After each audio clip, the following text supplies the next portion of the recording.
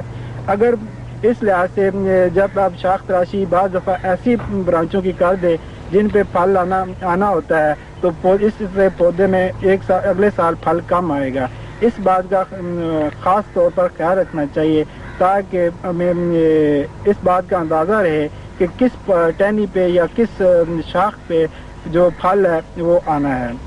تو جب ہم شاخ تراشی کرتے ہیں تو اگر ہم شاخ کے اوپر والے حصے کو کاٹ دیں تو اس پہ جو زیادہ شاخیں نکلنے کے چانس ہوتے ہیں اور زیادہ پتے بننے کے چانس ہوتے ہیں.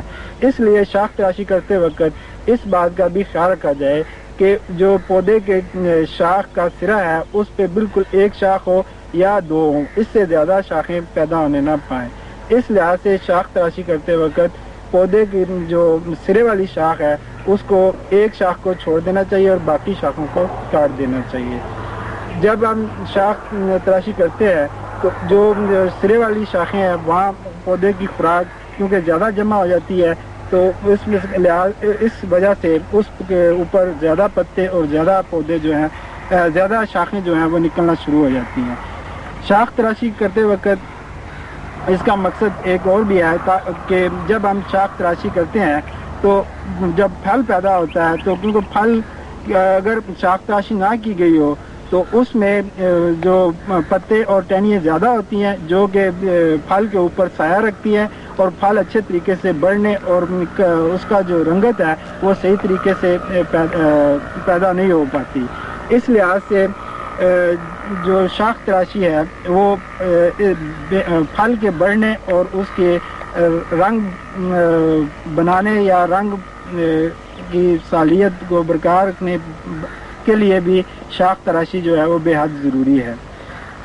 اس کے علاوہ شاخ تراشی کرتے وقت جب ہم دیکھتے ہیں کہ شاخ تراشی نہ کی گئی ہو تو پودے کیونکہ سائز میں اور پتوں میں زیادہ ہوتے ہیں تو اس میں چانس ہوتا ہے کہ کیڑے مکوڑے جو ہیں وہ زیادہ پیدا ہو جاتے ہیں اور جب ہم سپرے کرتے ہیں تو شاخ جو سپرے ہے وہ صحیح طریقے سے ان کے ٹہنیوں تک یا شاخوں تک پہنچ نہیں پاتا اور کیڑے مکوڑوں پہ ہم اتنا زیادہ کنٹرول نہیں کر سکتے. یہ چند ایسی باتیں ہیں جن کو شاخ تراشی کرنے سے پہلے ہمیں ذہن میں رکھنا چاہیے. مختلف اقسام پودوں کی اقسام میں شاخ تراشی جو ہے مختلف طریقے سے کی جاتی ہے.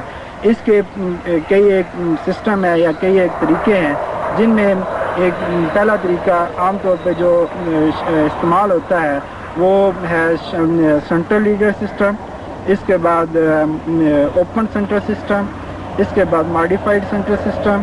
اور یہ تین ایسے طریقے ہیں جو عام طور پر آڑو، سیب، ناشپاتی، آلو بخارا ان چیزوں میں اپنائے جاتے ہیں. مختلف اقسام پودوں کی اقسام میں شاخ تراشی جو ہے مختلف طریقے سے کی جاتی ہے. اس کے کئی ایک سسٹم ہے یا کئی ایک طریقے ہیں جن میں ایک پہلا طریقہ عام طور پہ جو استعمال ہوتا ہے وہ ہے سینٹرل لیڈر سسٹم، اس کے بعد اوپن سینٹر سسٹم، اس کے بعد ماڈیفائڈ سینٹر سسٹم.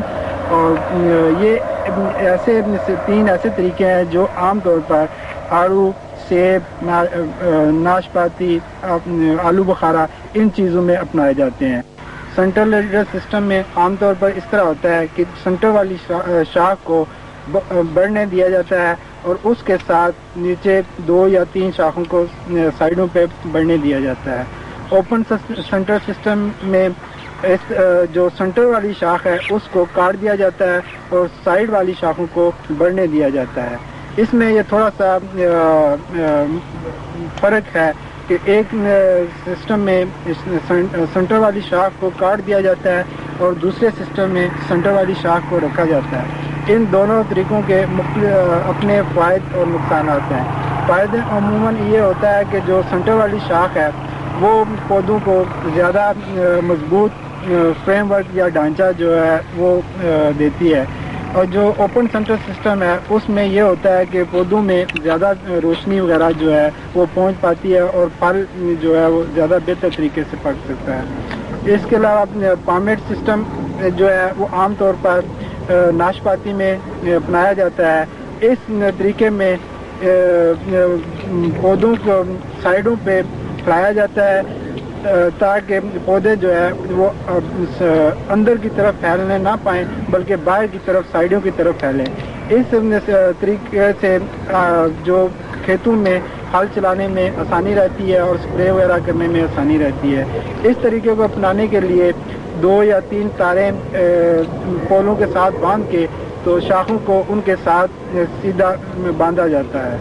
اس کے علاوہ جو پرگولا سسٹم ہے اس میں بھی یہ طریقہ عام طور پر انگور اور کیوی فروٹ میں اپنایا جاتا ہے. اس طریقے میں بھی جو پول ہیں ان میں تقریباً 9 سے 10 میٹر کا فاصلہ رکھا جاتا ہے اور پودوں کا آپس میں فاصلہ جو ہے وہ 3 میٹر رکھا جاتا ہے. اور پول کے سرے پہ ہم ایک لوہے کی پٹی لگاتے ہیں جس کی دونوں سائڈوں پہ تاریں باندھ دی جاتی ہیں اور ان تاروں کے اوپر انگور اور یا کیوی کی جو شاخیں ہیں وہ چڑھا دی جاتی ہیں. اس طریقے میں بھی اس کا فائدہ یہ ہوتا ہے کہ جو ہم اس میں کھیت میں جو ہم کام ہے وہ اچھے طریقے سے کر سکتے ہیں. آسانی سے ہم سپرے کر سکتے ہیں, آسانی سے پھوٹ وغیرہ توڑ سکتے ہیں. عام طور پہ انگور کو اگر اس طریقے سے رکھا جائے تو جو انگور کے بنچ یا گچھے ہیں وہ خراب نہیں ہونے پاتے. سارے طریقے عام طور پر ہم پت جھڑ والے پودے یا ایسے پودے جو ہر سال اپنے پتے جھاڑ دیتے ہیں ان میں اپناتے ہیں. سدا بہار پودوں میں عام طور پر شاخ تراشی بہت زیادہ ضروری نہیں ہوتی, لیکن ان میں صرف اتنا ہوتا ہے کہ جو شاخیں آپس میں ایک دوسرے کو کراس کر رہی ہوں یا ایک دوسرے سے الجھ رہی ہوں یا ایسی شاخیں جو بیمار ہوں یا کسی وجہ سے خشک ہو گئی ہوں ان کو کاٹنا مقصود ہوتا ہے. عام طور پر شاخ تراشی جو ہے وہ دسمبر کے مہینے میں کی جاتی ہے, دسمبر سے لے کے جنوری تک کی جاتی ہے. لیکن اس کے علاوہ عام طور جو آڑو ہے اس میں شاخ تراشی جو ہے یہ جون کے مہینے میں یعنی کہ گرین پروننگ طور پہ جب اس کے پتے موجود ہوتے ہیں اس وقت بھی کی جاتی ہے. تو اس کا مین مقصد یہی ہوتا ہے کہ جو ہم دسمبر میں یا جنوری میں شاخ تراشی کرتے ہیں اس کا جو لوڈ ہے یا اس کا جو زیادہ اس وقت زیادہ کام کرنا پڑتا ہے, اس کم کرنے کے لیے جون کے مہینے میں تھوڑی بہت شاخ تراشی کی جاتی ہے. اور عام طور پر یہ دیکھا گیا ہے کہ یہ شاخ تراشی جو ہے یہ کافی فائدہ مند ہوتی ہے. اس کی وجہ یہ ہے کہ جب اس میں شاخ تراشی کیونکہ اگر جون میں ہم کر لیں تو جو شاخیں بچ جاتی ہیں وہ زیادہ طاقتور ہوتی ہیں اور ان پہ زیادہ فروٹ وغیرہ لگتا ہے. تو عام طور پر طریقہ یہی ہے کہ دسمبر کے مہینے میں یا دسمبر سے جنوری کے مہینے میں جو شاخ تراشی ہے یہ کی جاتی ہے. تو سدا بہار پودوں میں بھی جب آپ دیکھیں کوئی شاخیں جو سوکھ رہی ہیں یا جو آپس میں ایک دوسرے کو کراس کر رہی ہیں کہ وہ ایک دوسرے کو زخمی کر رہی ہیں ان شاخوں کو آپ کاٹ دیں.